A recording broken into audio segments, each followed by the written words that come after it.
America में पाकिस्तानी हुकूमत की सरतोड़ कोशिशें, इमरान खान का खौफ सवार, तदबीर उल्टी पड़ गई। आज अमेरिका में अहम कार्रवाई का दिन। सीनियर सहाफी इमरान रियाज खान की चौंका देने वाली खबरें।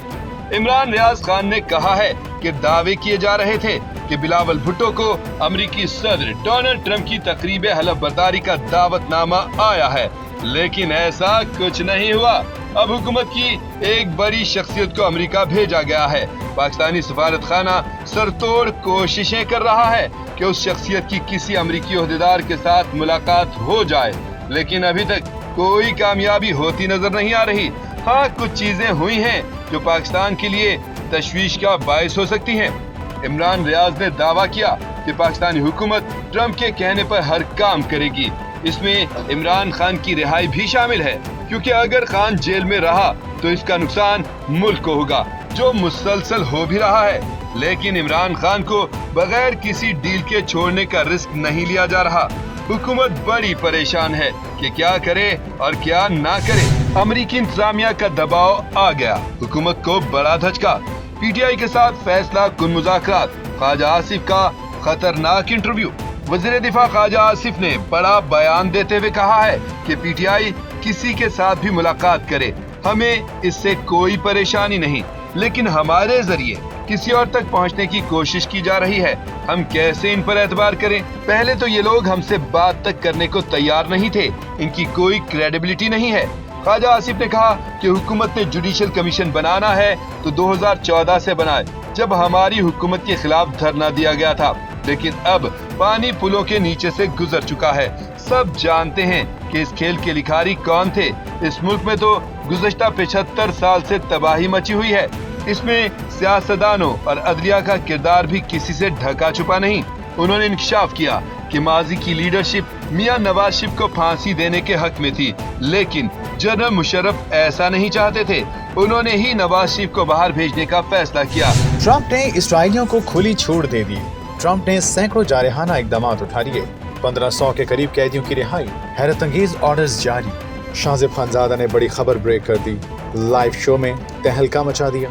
निजी टीवी के प्रोग्राम में गुफ्तगू करते हुए senior anchor person Shahzeb Khanzada ने कहा कि अमेरिकी सदर डोनाल्ड ट्रंप ने अपने ओहदे का बाज़ाब्ता तौर पर चार्ज संभाल लिया है और सदर बनने के बाद चंद घंटों के अंदर ही उन्होंने सैकड़ों जारहाना इकदाम उठाए हैं। शाहजेब खानजादा ने बताया कि ट्रंप के इन इकदामात में सरकारी यादाश्तों समेत पॉलिसी से मुतालिक दर्जनों एग्जीक्यूटिव ऑर्डर्स शामिल हैं। Senior anchor person Shahzeb Khanzada के मुताबिक ट्रंप की जानिब से बड़ी तादाद में एग्जीक्यूटिव ऑर्डर्स का इजरा किसी के लिए भी हैरान कुन नहीं है, क्योंकि वो इलेक्शन जीतने से पहले मुतादिद मरतबा दावा कर चुके हैं कि वो सदारत का चार्ज संभालने के फौरन बाद ही दर्जनों एग्जीक्यूटिव ऑर्डर जारी करेंगे। वाज़ेह है कि अमेरिका में एग्जीक्यूटिव ऑर्डर्स अमेरिकी सदर की जानिब से वफाकी हुकूमत के लिए जारी एक तहरीरी ऑर्डर होता है, जिसे कांग्रेस की मंजूरी दरकार नहीं होती। हुकूमत और अपोजिशन की मुज़ाकराती कमेटियों की चौथी बैठक के लिए इजलास 28 जनवरी को तलब किया गया। सेनेटर इरफान सिद्दीकी कहते हैं अपोजिशन के मुतालिबात पर कानूनी राय ली गई। हुकूमती कमेटी की मुशावरत जुमेरात और जुमा को भी होगी। अपोजिशन को 28 जनवरी को तहरीरी जवाब दे दिए जाएंगे। जुडिशल कमीशन बनाने या ना बनाने का फैसला अभी नहीं हुआ। मुशावरत के साथ बहुत से मामलात ज़ेर गौर। हुकूमत को तहरीरी मुतालबात दे दिए, जवाब के लिए इनके पास 7 दिनों का वक्त है। प्रेस कॉन्फ्रेंस करते बैरिस्टर अली जफर का कहना था, हुकूमत ने तहरीरी जवाब ना दिया तो फिर कोई मीटिंग नहीं होगी। 26वीं तरमीम के बाद बहुत कंफ्यूजन हो गई है। हुकूमत को मशवरा है कि माजी से सीखें। अलकादर केस का बैकग्राउंड लंदन में हसन नवाज की प्रॉपर्टी से मुंसलिक है। नैब को सवाल पूछना चाहिए था कि ये प्रॉपर्टी कब और कैसे खरीदी।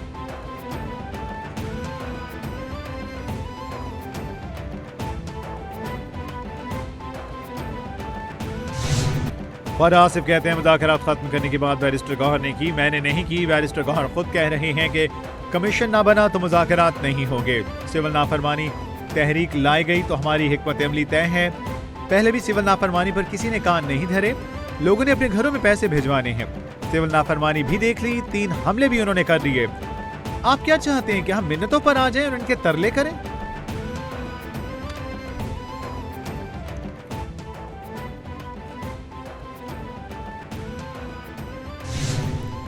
वज़ीर-ए-आज़म ने भिंबर में दानिश स्कूल का संगे बुनियाद रख दिया। तकरीब से खिताब में शहबाज शरीफ का कहना था कि मकबूजा कश्मीर की वादी शहीदों के लहू से सुर्ख हो चुकी है। मकबूजा कश्मीर के अवाम आज़ादी की जंग लड़ रहे हैं। मसला कश्मीर यूएन की करारदादों के मुताबिक हल किया जाए। आज़ाद कश्मीर में दानिश स्कूलों का जाल बिछाया देंगे। यहाँ दानिश स्कूल का संग बुनियाद रखना खुशी का बायस है। नवाज शरीफ की क़यादत में दानिश स्कूल का आगाज किया था।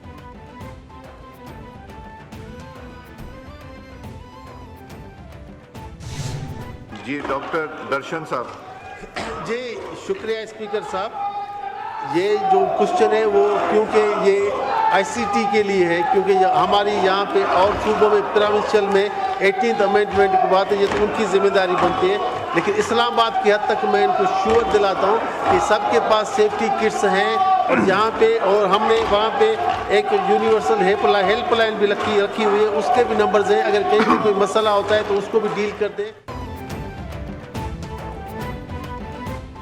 स्पीकर अयाज सादी की ज़ेर-ए-सदारत कौमी असेंबली का इजलास। उमर अयूब के स्पीकर से पॉइंट ऑफ ऑर्डर बोलने पर दरख्वास्त। स्पीकर ने अपोजिशन लीडर को पॉइंट ऑफ ऑर्डर पर बात करने की इजाजत न दी। अपोजिशन अरकान का नशिस्तों पर खड़े होकर एहतजाज। ऐवान को मछली मंडी बना दिया गया। पीटीआई अरकान का डेस्क बजाकर एहतजाज। अपोजिशन ने एजेंडे की कॉपियां फाड़ कर फेंक दी। पीका एक्ट 2016 में तरमीम का बिल कौमी असेंबली में पेश किया गया।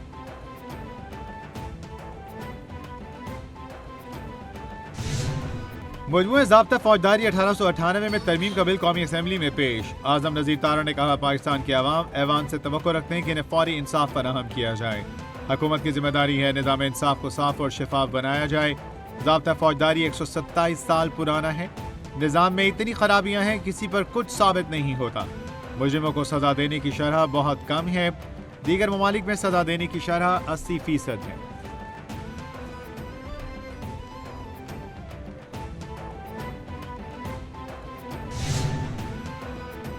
सेनेट ने काम कमेटी बनाए खजाना का अरबों रुपए मालियत की 1000 गाड़ियां खरीदने पर एफबीआर हुकाम पर शदीद बरहमी का इजहार। गाड़ियों की खरीदारी रोकने की हिदायत कर दी। रुकन फैसल वाडा का कहना था कि एफबीआर मखसूस कंपनी से गाड़ियां खरीद रही है। वो गाड़ियां खरीदी जा रही हैं जिनकी वारंटी कम है। घाटे वाला मुआहदा किया जा रहा है। इससे बड़ा क्या स्कैंडल होगा?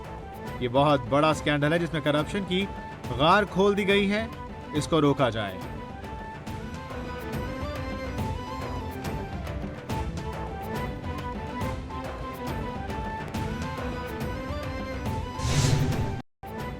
अल-यमीन गंडापुर की ज़ेर सदारत कुरम के मामले पर अहम इजलास। कुरम में गैर कानूनी बंकर्स को मिसमार करने का सिलसिला शुरू करने का फैसला। महीने के आखिर तक 4 काफिले रवाना होंगे। कुरम आमन मुआहदे के दस्तखत कुनंदगान का जिरगा बुलाने का भी फैसला। जिरगे में मुआहदे पर अमल दरामद के सिलसिले में दस्तखत कुनंदगान की जिम्मेदारियों को उजागर किया जाए। इलाके में पुलिस की इजाफी नफरी तैनात होगी। मनफी प्रोपेगेंडा का मौसर और बर वक्त जवाब दिया जाएगा।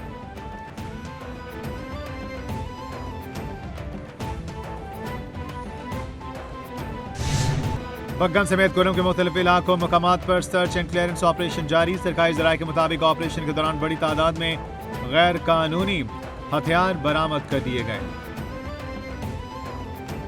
मुख्तलिफ मकामात पर 7 निजी बंकर्स को मिसमार कर दिया गया। ऑपरेशन के दौरान 16 जनवरी के वाक़े में लापता ट्रक ड्राइवर की लाश बरामद। पाराचना रोड पर रुकावटें खत्म। आज इमदादी सामान के काफिले की रवानगी का इम्कान। ग़ज़ाई अशिया से भरे 2 दर्जन ट्रक पाराचना रवाना किए जाएंगे। पाक अफगान सरहद पर सिक्योरिटी फोर्सेस की बड़ी कामयाबी। ज़राए के मुताबिक अफगानिस्तान से गैर मुल्की असलहे की बड़ी खेप पाकिस्तान में स्मगल करने की कोशिश नाकाम बना दी। सिक्योरिटी फोर्सेस ने 8 जनवरी को पाक अफगान सरहद से मुतसिल गुलाम खान बॉर्डर टर्मिनल पर असलहा बरदार ट्रक कब्जे में ले लिया।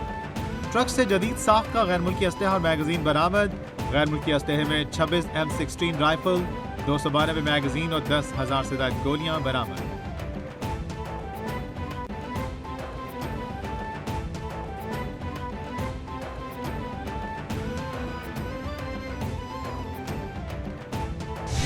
सुप्रीम कोर्ट के जज जस्टिस मंसूर अली शाह ने दौरान समाअत कहा, बेंचेस इख्तियारात केस का आईनी तरमीम से ताल्लुक नहीं। वैसे कोई डर जाए तो अलग बात, बेंच अपना दायरा इख्तियार देखना चाह रहा हो तो क्या केस वापस लिया जा सकता है? अटॉर्नी जनरल का अदालती मुआवनीन मुकर्रर करने पर एतराज। अटॉर्नी जनरल ने कहा, जो अदालती मुआवनीन मुकर्रर किए वो 26वीं तरमीम के खिलाफ दरख्वास्त गुजार तमाम तर दरख्वास्त गुजारों के वकला हैं। अदालत ने ख्वाजा हारिस और एहसन भोन को मुआविन मुकर्रर कर दिया।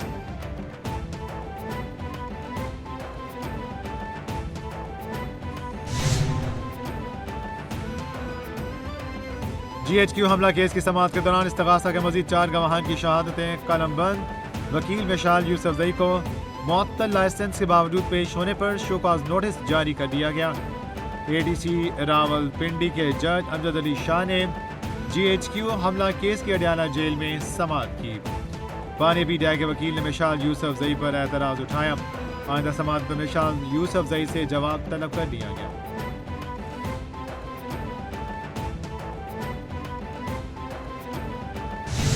वज़ीर-ए-आला पंजाब मरियम नवाज ने अक़लियती कार्ड का इजरा कर दिया। मरियम नवाज का कहना था अक़लियती बरादरी को उनका हक दिया है। सोचा अक़लियतों के लिए ऐसा क्या करूं कि इन्हें यकीन हो जाए कि वो मेरे सर के ताज हैं। नवाज शरीफ ने कहा इन्हें अक़लियत ना कहो, ये भी पाकिस्तानी है। अक़लियतों की पहचान है कि आप एक सच्चे और पक्के पाकिस्तानी हैं। अक़लियती कार्ड से हर 3 माह बाद 10,500 रुपये मिलेंगे। रकम को हम 75,000 रुपये तक लेकर जाएंगे।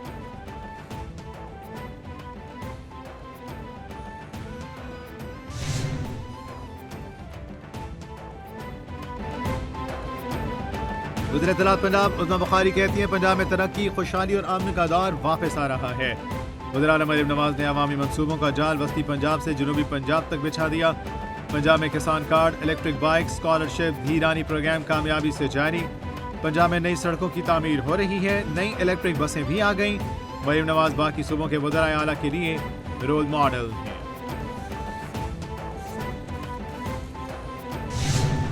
और मुल्क भर में सर्दी की शिद्दत वाला इलाकों में बर्फबारी, पहाड़ों ने सफ़ेद चादर ढांप ली। खैबर पख्तूनख्वा, गिलगित बल्तिस्तान और आज़ाद कश्मीर में बारिश और बर्फबारी, निज़ाम ज़िंदगी मफलूज। सबसे ज़्यादा बारिश मालिम जब्बा में 12 मिलीमीटर रिकॉर्ड। नीलम के इलाके ग्रेस जागरा में सफ़ेद चादर बिछ गई। वादी लीपा, पीर चनासी में भी बर्फबारी। बालाई इलाकों की राब्ता सड़कें बंद हो गईं। मुकामी लोगों को शदीद मुश्किलात का सामना।